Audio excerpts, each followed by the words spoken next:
My dear ones, gather close. For today I must share with you a teaching that may seem to contradict everything you have learned about compassion and service.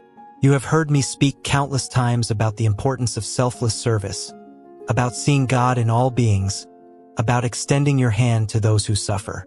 And yes, these teachings remain eternally true. But there is another truth equally important that I must now reveal to you. A truth born not from hardness of heart, but from the deepest wisdom of the ages. In my years of guiding souls toward the divine, I have observed a pattern that repeats itself with troubling regularity.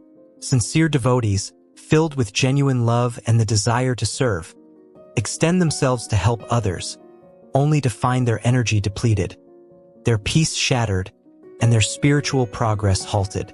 They come to me confused, asking, "Master, why has my help been rejected? Why has my kindness been repaid with ingratitude or harm?" The answer, my beloved disciples, lies in understanding that not all who appear to need help are truly ready to receive it. There are certain types of individuals who, due to their karmic patterns and spiritual state, will not benefit from your assistance, and worse, will drain your vital energy and disturb your inner peace. To help such people is not true compassion. It is spiritual foolishness that serves neither them nor you. Let me be clear. I do not speak of withholding help from those who are genuinely suffering and receptive. I speak of recognizing those who have built walls around themselves so thick that your help cannot penetrate, and in trying, you will only exhaust yourself against those walls. The first type, those who refuse to help themselves. Listen carefully, for this is perhaps the most common trap into which kind-hearted souls fall. There are people who come to you repeatedly with the same problems, the same complaints, the same suffering. Yet they take no action whatsoever to change their circumstances. You offer them solutions and they nod. You give them resources and they accept. You spend hours counseling them and they seem grateful. But when you see them again, nothing has changed. They have not taken a single step toward their own liberation. They want you to carry them, but they refuse to move their own legs. I have seen devotees waste years of their precious life energy on such individuals. They believe they are being compassionate, but they are actually enabling spiritual laziness. True compassion sometimes means allowing people to face the consequences of their inaction. The universe is a perfect teacher, and when we constantly shield others from their lessons, we interfere with their soul's growth. Remember what I have taught you. God helps those who help themselves. This is not a cruel principle. It is the very foundation of spiritual evolution. Each soul must make effort. Each soul must choose to rise. You cannot do another's spiritual work for them, no matter how much you love them. When you encounter such a person, offer guidance once, perhaps twice. But if they continue to return with the same problem and no evidence of self-effort, you must lovingly but firmly step back.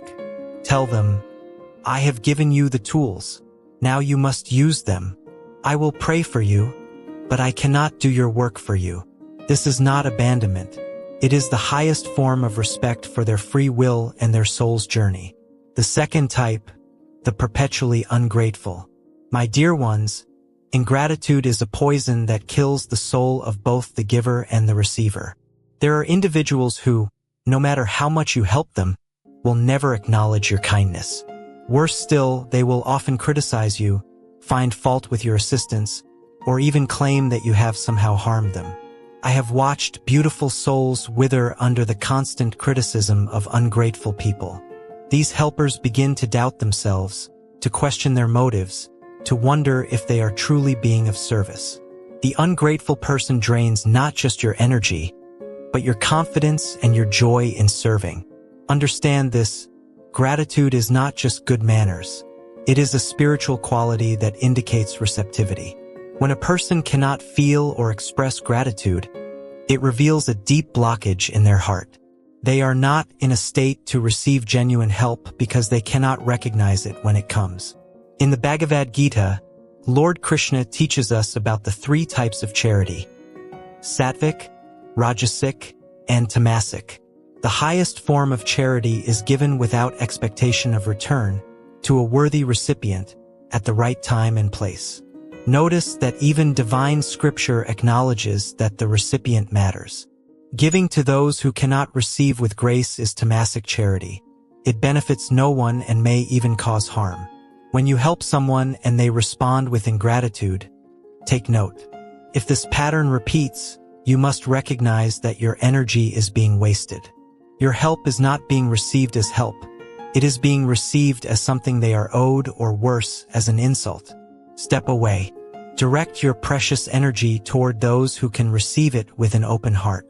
The third type, those who seek to manipulate through false helplessness.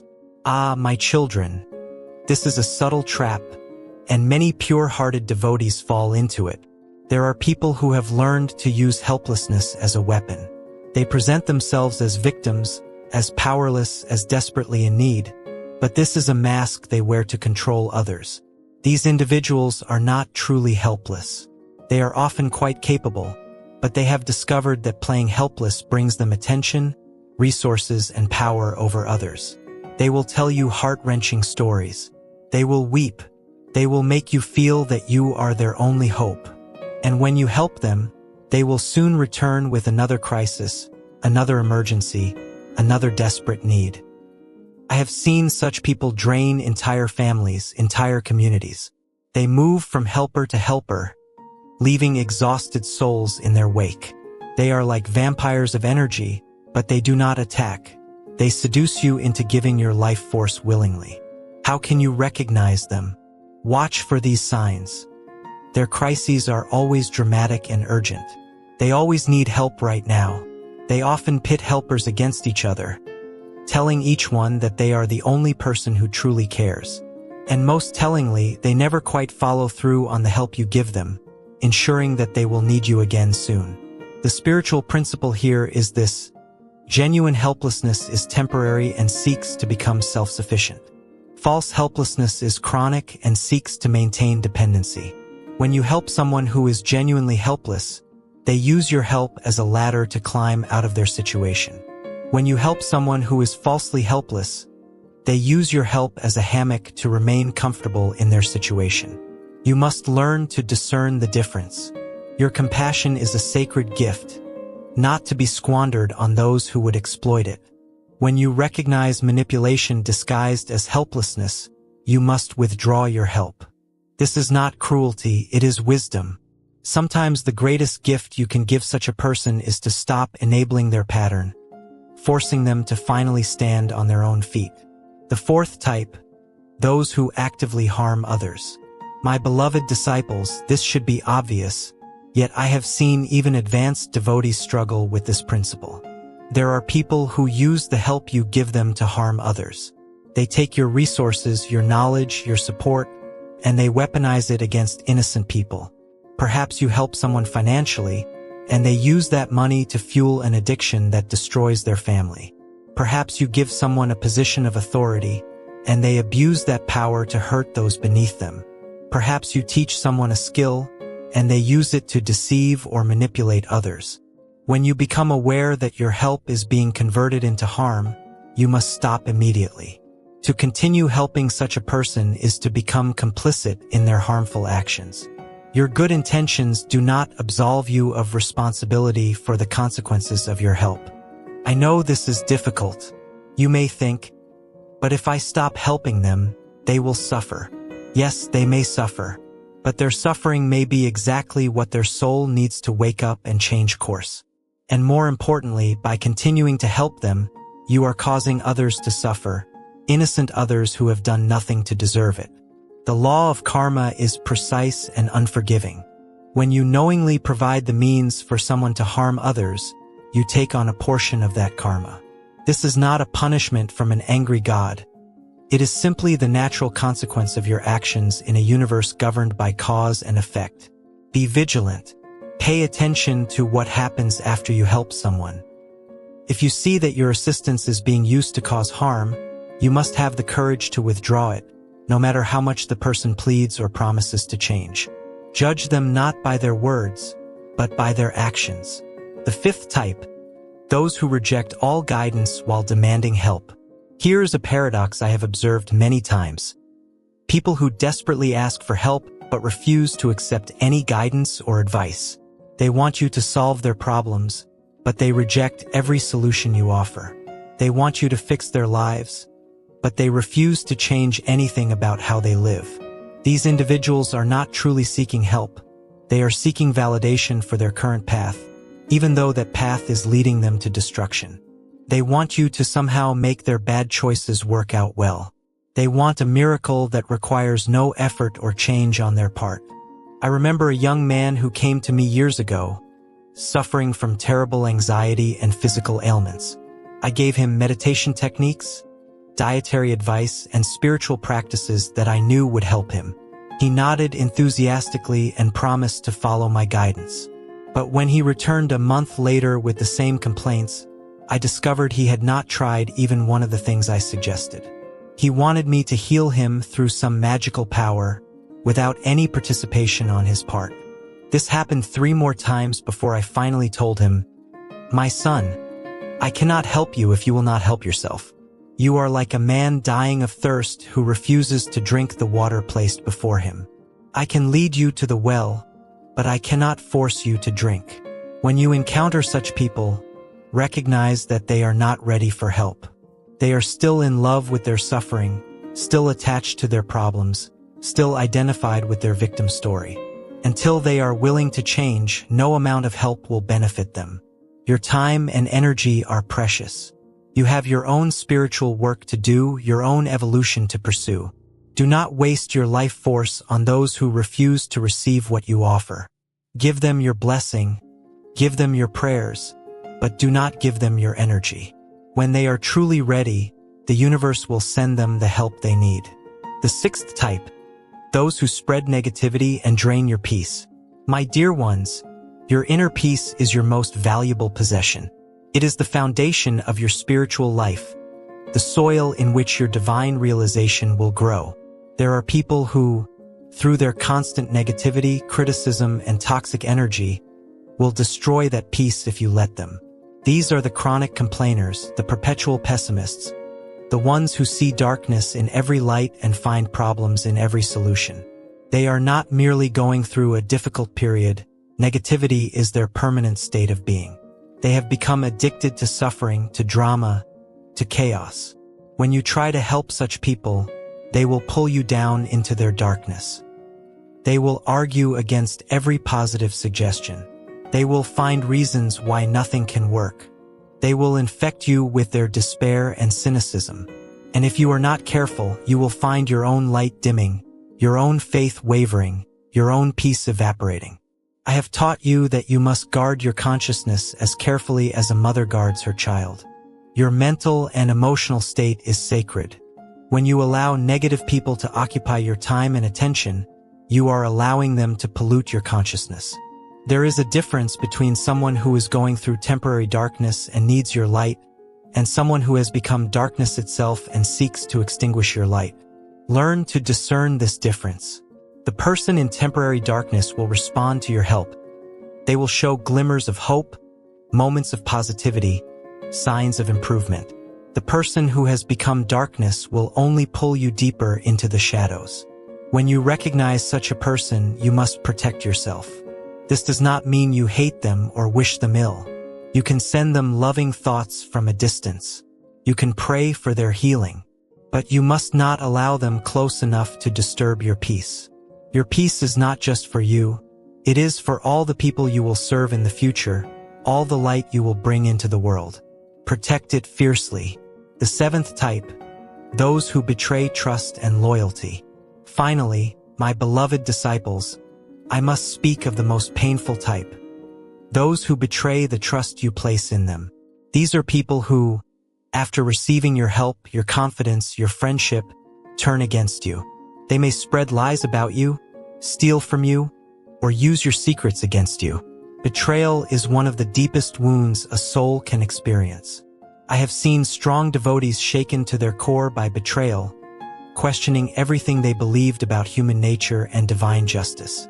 But understand this, betrayal is often a karmic lesson, both for the betrayer and the betrayed. When someone betrays you after you have helped them, it reveals their character, not yours. It shows that they were not worthy of your trust, not that you were foolish to trust. However, if the same person betrays you twice, or if you continue to help someone after they have shown themselves to be untrustworthy, then you must examine your own attachment and judgment. The spiritual principle here is this: trust must be earned and maintained. Forgiveness does not require continued trust. You can forgive someone who has betrayed you. Indeed, you must forgive them for your own peace, but you need not place yourself in a position to be betrayed again. I have taught you to see God in all beings, and this remains true. But seeing God in someone does not mean ignoring their human flaws and karmic patterns. Even God respects free will, and some souls have chosen, at least for this lifetime, to walk a path of deception and betrayal.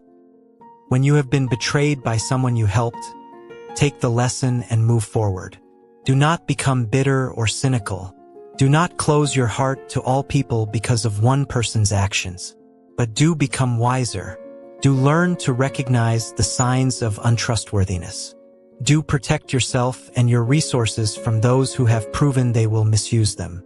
The deeper wisdom: discrimination in service. Now, my dear ones, having shared these 7 types with you, I must give you the deeper teaching that underlies all of this. What I am really teaching you is the principle of viveka, spiritual discrimination. True compassion is not blind. True service is not indiscriminate. The greatest servants of humanity have always exercised wisdom in how they directed their energy. Even Jesus said, "Do not cast your pearls before swine." Even Buddha turned away those who were not ready for his teachings. Even the great saints and masters throughout history have recognized that not everyone is ready to receive help, and that trying to force help upon the unready serves no one. Your energy is a divine gift. Your time is a sacred resource. Your peace is a precious treasure. You are the steward of these gifts, and you will be held accountable for how you use them. To waste them on those who cannot or will not receive them is poor stewardship. This does not mean you should become hard-hearted or judgmental. It means you should become wise and discerning. It means you should learn to recognize where your help will bear fruit and where it will fall on barren ground. Remember always, you cannot save everyone. You cannot help everyone. And trying to do so will only ensure that you help no one, because you will exhaust yourself completely. Even I, with all the spiritual power that flows through me, cannot help those who are not ready. How much more must you exercise discrimination in your service? The practice of wise compassion. So how do you practice this wisdom in your daily life? Let me give you some practical guidance. First, when someone asks for your help, pause.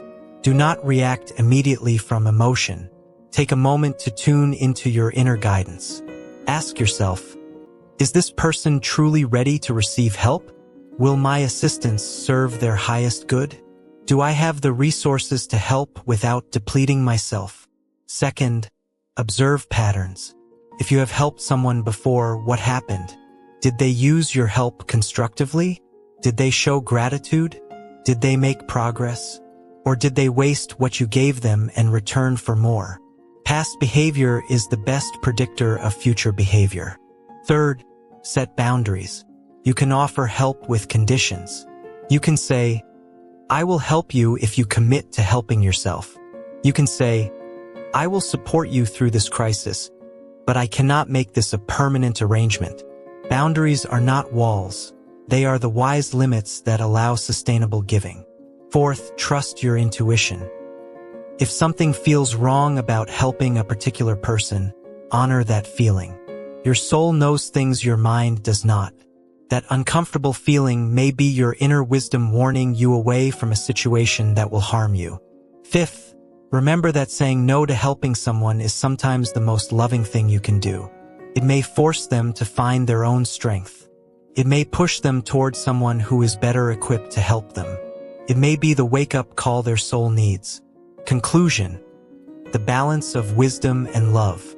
My beloved disciples, as I conclude this teaching, I want to ensure you understand the balance I am asking you to strike. I am not telling you to become cold or selfish. I am not telling you to turn away from suffering. I am not telling you to stop serving others. I am telling you to serve wisely. I am telling you to love with discernment. I am telling you to protect the divine gifts you have been given so that you can use them for the highest good. The path of the spiritual aspirant is not easy. You must develop a heart as soft as a flower and a mind as sharp as a sword.